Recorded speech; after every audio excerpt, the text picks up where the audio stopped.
bertamu, yang mana ini sangat penting sekali kita terapkan untuk kehidupan kita sehari-hari, yang mana masyarakat setempat bisa saja bertamu kepada kita. Bagaimana sih kita menanggapi orang yang bertamu dan menerima tamu? Absen dulu. Zahra? Hadir Bu. Pija? Hadir. Ulfa? Hadir. Syahda? Hadir Bu. Ria? Hadir. Alhamdulillah. Nah, jadi Ibu membagikan materi.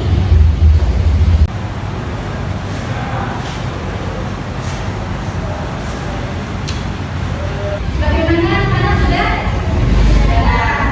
Selanjutnya kalian Ibu bagi dua kelompok. Yang di depan satu kelompok, yang di belakang. Jadi kalian di sini berdiskusi sesuai apa sih yang kalian tangkap dari poster tersebut ya selama 3 menit. Bagaimana anak-anak, sudah selesai diskusinya? Selesai, alhamdulillah.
Bagi kelompok, diskusi, presentasi, praktek. Selanjutnya ada yang belum paham? Apakah ada yang ingin ditanyakan? Boleh Bu, izin bertanya.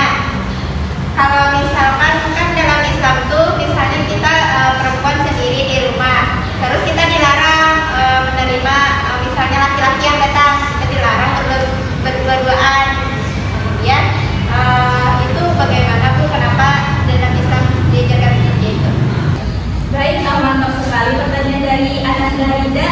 Jadi kenapa sih dalam Islam itu sangat tidak diperbolehkan yang namanya berduaan bertamu?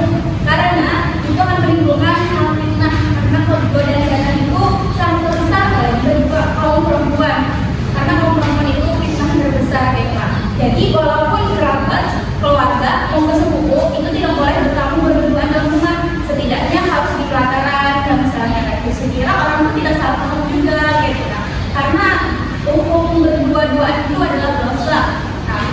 sih jawabannya. Kemudian ada yang ingin menyimpulkan pembelajaran kita hari ini sebelum Ibu tunjuk? Wah, betul. Ya. Lalu nih izin menyimpulkan Bu, sebagai manusia sosial, maka manusia senantiasa cenderung untuk mengadakan komunikasi dengan yang lainnya. Berkomunikasi dengan orang lain melahirkan suatu tradisi bertamu dan menerima tamu. Untuk menjaga etika atau akhlak bertamu untuk menerima tamu, maka perlu adanya kode etik yang harus dipahami bersama antara orang yang bertamu dan yang menerima tamu. Terima kasih. Baik, baiklah kita menutup